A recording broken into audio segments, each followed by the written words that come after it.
We're coming to you with breaking news out of western Oklahoma, where a staggering 5 twisters have wreaked havoc. At this hour, there are at least 5 confirmed deaths, and the storms triggered widespread power outages and evacuations. The new cluster of deadly storms touched down in the same part of the state, decimated by that mile-wide twister which struck Moore, Oklahoma just 11 days ago. Tonight, ABC's Ginger Z is on the scene with more on a weather nightmare that doesn't seem to end for the people of Oklahoma. Ginger. Juju, it hasn't ended. The nightmare still coming down in the form of rain, at times relentless rain, and that is the biggest and most urgent issue facing central Oklahoma right now. Flash flooding. We're still hearing about dangerous conditions all over on some of the highways and some of the smaller roads too. We'll of course find out a whole lot more overnight, but here's what I want you to know about what we know about what happened today. I'm standing in front of a community college. You can't see much here because it is so dark at this hour, but it is right here in El Reno, one of the first spots that was affected by the tornadoes. It ripped this out and just basically took the inside out, and I think that's how a lot of Okies are feeling here. Like they have had so much torn from them and torn apart time and again, and now 5 new reported tornadoes right here. I was watching these storms come toward the city and I got this sick feeling in my stomach.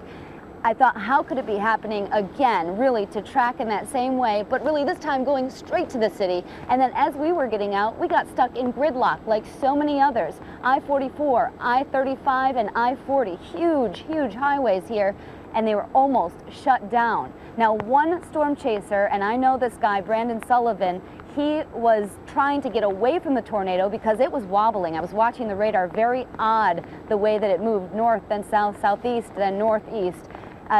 You've got to see this video. Take a listen. Red, go now! Yeah. You're fine. Don't move. Sit down. Fine. Don't move. Sit. Drive forward if you can. And what you're seeing there is just pieces of debris coming at the car. Eventually, one cracks the windshield, big hay bales coming at them. Very dangerous situation. Fortunately, everybody inside that vehicle okay. There were many other storm chasers, and we of course got many pictures in and video too, and this really gives you an indication of what's happening. You're seeing Reed Timmer and tvnweather.com, their images, multi-vortex tornado here, where you're seeing it drop, come down, drop, come down. It almost looks like sister tornadoes at times. But again, what a volatile situation. We knew this was going to be a violent day, and unfortunately, it came together to be just that. 80,000 without power, Juju, and a long night, very wet ahead. Well, Ginger, thanks for that harrowing report, and please stay safe. It is a truly shocking sense of deja vu, as Ginger described in Oklahoma tonight. Amidst this stormy chaos, Highway Patrol Officer Betsy Randolph spoke with us just a short time ago and gave us the latest update on what she's seeing unfold along highways, where an alarming number of people were on the road when the tornadoes hit and are now stranded in their vehicles. But first, she confirmed that 2 of the multiple fatalities tonight were a mother and her child. Our big corridors that go through our state were affected. We had a lot of crashes, overturned vehicles. A mother and a baby lost their lives out here tonight that were swept up in the storm. And so just a really heartbreaking event tonight following the tragedy from last Monday. The mother and the baby who you say were swept up in the storm, did they drown? Were they in a car accident? What happened? What happened on that, Juju, they were traveling on the interstate and their car was sucked up into the tornado, and they were sucked out of their vehicle and thrown from their vehicle. In fact, when the troopers got to what they thought was just an overturned vehicle, they were told by somebody that was traveling with them, not sure if that was a family member or what, that told them that the mother and the child were missing, that they'd been sucked out of the vehicle and sucked up into the storm.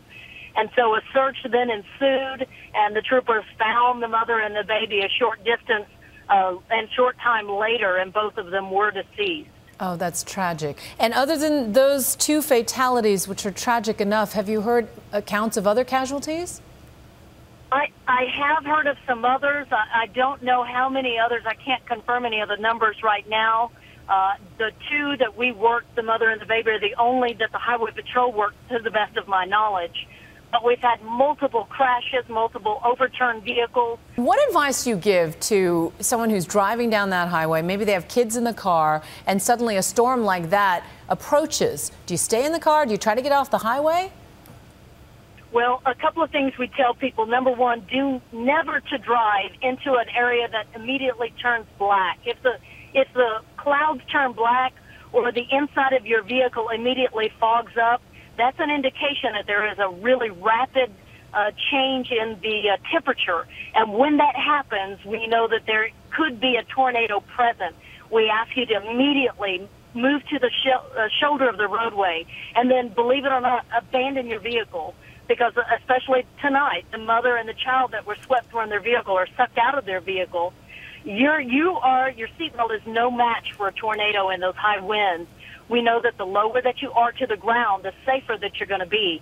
So we tell people, get off the roadway, get out of your vehicle, and seek shelter in a low-lying area, especially like a ditch. Of course, in the tornadoes that we've had recently in Oklahoma, the only place that you're assured to be safe is underground. Such vital advice coming from Highway Patrol Officer Betsy Randolph. Our thanks. Joining us now is veteran storm chaser Reed Timmer, who is in El Reno, Oklahoma, and was swept up amidst the monster storm as it was bearing down earlier this evening. He's still tracking this swirling disaster, and he paints a vivid picture of the latest in a string of disastrous Oklahoma twisters. Well, initially you could tell that it was going to be a monster supercell.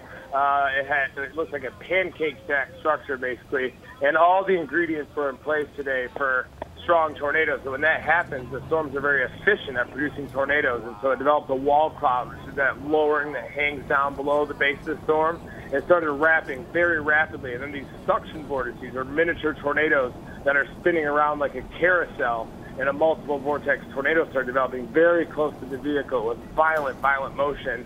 And then it turned into a half-mile wide tornado just to our east. And we are driving after. We have these armored vehicles called the Dominators, and they drop to the ground with hydraulics and have spikes that go into the ground.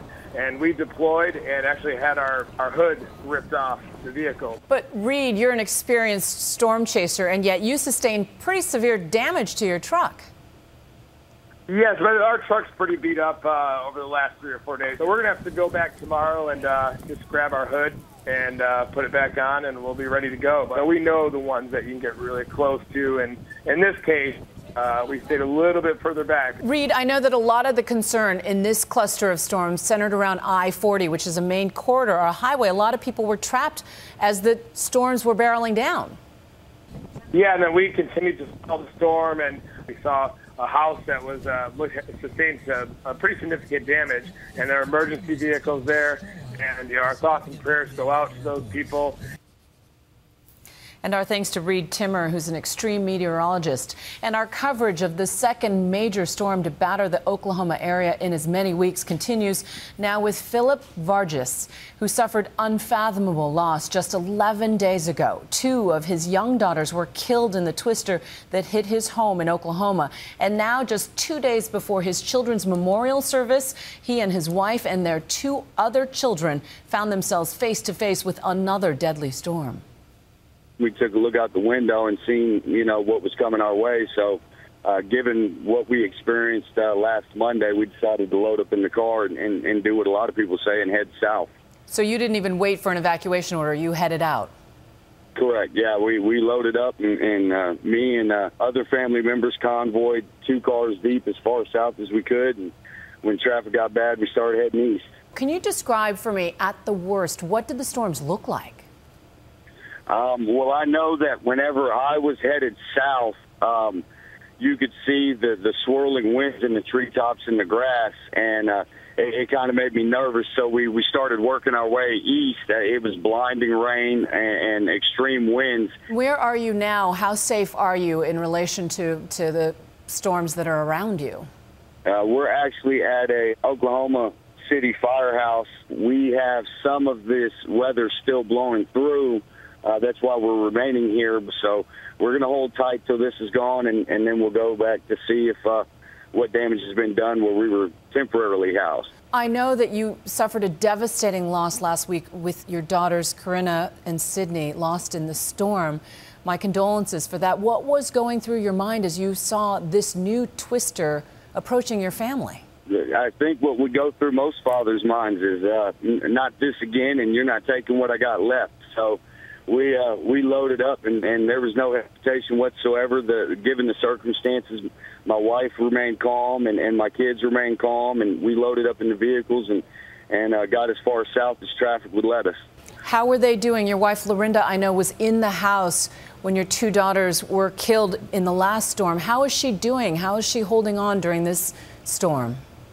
She's doing surprisingly strong. I mean, she's a little shaken. Obviously, her nerves are a little shot given everything she's been through. But you know, she's being strong. I think she's being stronger for me than for herself. And we're trying to help each other out through whatever we face moving forward. And this just happens to be another thing that we've been dealt with. Our sincere thanks to Philip Vargas and his entire family. Our hearts go out to all those who've suffered so much during these storms.